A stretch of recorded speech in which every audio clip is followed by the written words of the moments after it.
네, 영상 또 하나 찍어보겠는데 이번 주제는 공부 방법론 취사 선택하는 법입니다.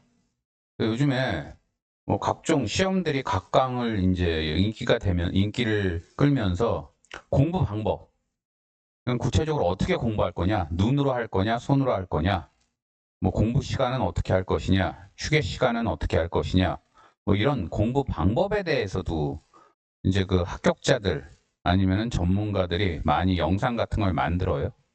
그래서 이 유튜브에만 봐도 굉장히 많죠. 근데 제가 아까 제 친구 한 명이랑 통화를 잠깐 했는데 그 친구가 회사 그만두고 쉬다가 제가 이제 노무사 된 걸 보고 자기도 노무사 공부한다고 요즘 노무사 공부를 해요. 그래서 제가 너 손으로 많이 쓰냐 물어봤어요. 전혀 안 쓴대요. 그래서 아니 이 차가 논술인데 안 쓰면 어떻게 하냐 그랬더니 자기가 아는 어떤 사시 합격한 사람이 그 공부 방법론에서 눈으로만 해도 충분하다고. 눈으로 빨리빨리 보는 게 훨씬 더 효과적이라고 그랬대요. 이건 손으로 하면 하루에 예컨대 책을 손으로 일일이 써가면서 외우면 하루에 한 30페이지 보는데 눈으로 보면 한 100페이지 보잖아요. 빨리 보니까. 그러니까 그 사시 합격한 사람이 그걸 주장을 했대요. 그래서 제가 이 영상을 찍는 건데 공부 방법론 여러 가지 있어요. 있는데 가장 선택할 때 먼저 고민해야 될 점은 그거예요. 본인의 수준. 내가 과연 수준이 높은가? 아까 제가 예로 든 그 친구 같은 경우에 그렇게 수준이 높지가 않아요. 논술 시험 딴 거에 붙은 적도 없어요. 본인도 그래요. 본인은 논술이 약하다고. 그럼 논술이 약한 사람은 쓰면서 공부를 해야 되겠죠, 상식적으로. 그럼 그 사시 합격생은 뭐냐? 타고나면서부터 논술이 강한 사람이 있어요. 눈으로만 봐도 핵심을 딱딱딱 잡아내고 신이 주신 축복에 의해 그 사람들은 눈으로만 공부해도 시험장 들어가면 저절로 써져요.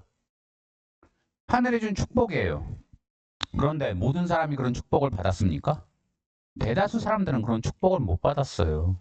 그러면 본인의 수준에 맞는 공부 방법론을 보고 따라 해야죠. 여러분이 예컨대 최신형 컴퓨터를 샀어요. CPU도 아주 진짜 좋은 거예요. 그러면은 최신 게임 잘 돌아가요. 그쵸? 하지만 여러분 컴퓨터가 오래된 거고 CPU가 옛날 거라 구형이에요. 그러면 최신 게임 잘 돌아갑니까? 버벅될 가능성 크죠. 그럴 때는 어쩔 수 없이 옛날 게임 돌려서 그냥 게임 즐기는 수밖에 없는 거예요. 여러분 머리에 따라서 두뇌에 따라서 공부 방법론은 취사 선택을 해야 돼요. 근데 상당수 사람들이 무조건 최고의 사람, 뭐 고시 삼관왕, 고승덕 씨 이런 사람들 이제 공부 방법론 보고 이거 끝내준다. 고승덕 씨 같은 경우에 하루 17시간씩 중간에 밥 먹는 시간도 줄이려고 비빔밥 먹어가면서 공부를 했대는데 일반인은 그거 똑같이 따라하다가는 며칠 내에 큰 탈나요. 일반인은. 그건 고승덕 씨니까 가능했던 거예요. 일반인은 하루에 12시간도 제대로 공부하기 힘들어요, 솔직히. 그러니까 내 수준이 어느 정도인가 그걸 좀 보고 공부 방법론을 취사 선택하시고 또 이런 분들 있어요.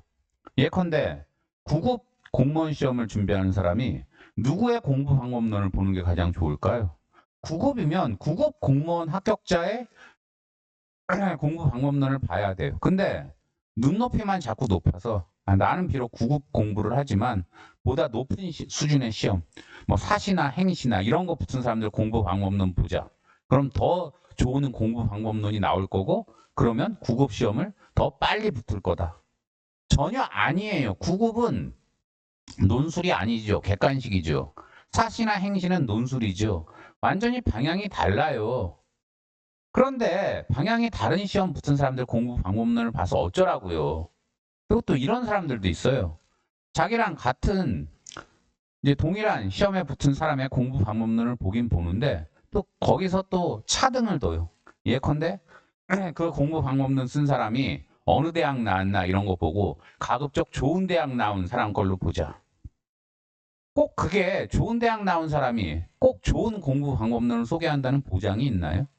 그리고 좋은 대학 나왔으면 그만큼 머리가 좋기 때문에 아까 제가 CPU 예로 든 것처럼 그걸 보는 사람의 머리보다 훨씬 더 좋을 경우에는 공부 방법론이 안 맞을 수도 있어요. 그 공부 방법론 따라해 봐야 나는 지금 CPU가 낮은데 CPU 높은 사람이 쓴 두뇌가 더 좋은 사람이 사용했던 공부 방법론 사용하면은 오히려 비효율만 날 가능성이 크다고요.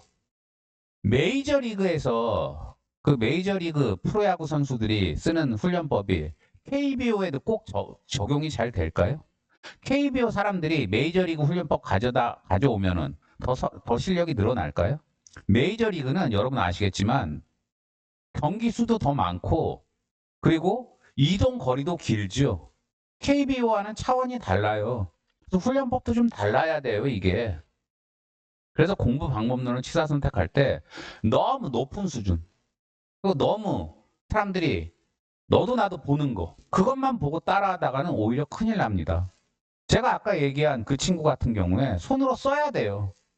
아무리 사시 붙은 사람, 그 사람은 눈으로만 봐서 사시 붙었지만 붙었더라도 그렇지 않은 두뇌를 가진 사람들은 손으로 써야죠, 논술에서. 저 같은 경우에 제가 예전에 노무사 시험 처음 들어갈 때 그때 리갈 마인드도 없었어요. 어느 정도였냐면 선이 악이도 모를 때였어요, 그때. 그때 저한테 공부 방법을 알려준 사람은 시험을 다른 시험 준비하던 사람이긴 한데 시험 포기하고 아예 그냥 장수생으로 그냥 대충 인생 살던 사람이었어요, 백수처럼. 근데 어찌어찌 저랑 연이 맺어진 다음에 저한테 리갈 마인드는 전수를 해줬어요. 근데 저는 그게 굉장히 고마워요. 그 사람이 그때 만약 합격생이고 저한테 말도 안 되는 공부 방법론을 알려줬으면 저는 오히려 크게 고생을 했을 거예요.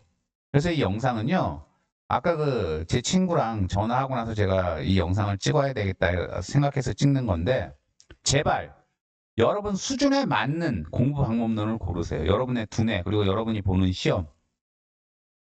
그렇지 않고 너무 높은 수준의 공부 방법론을 골라버리면 오히려 여러분 장수생 됩니다. 그래서 이 얘기를 꼭 하고 싶어서 제가 영상 찍어 봤습니다. 감사합니다.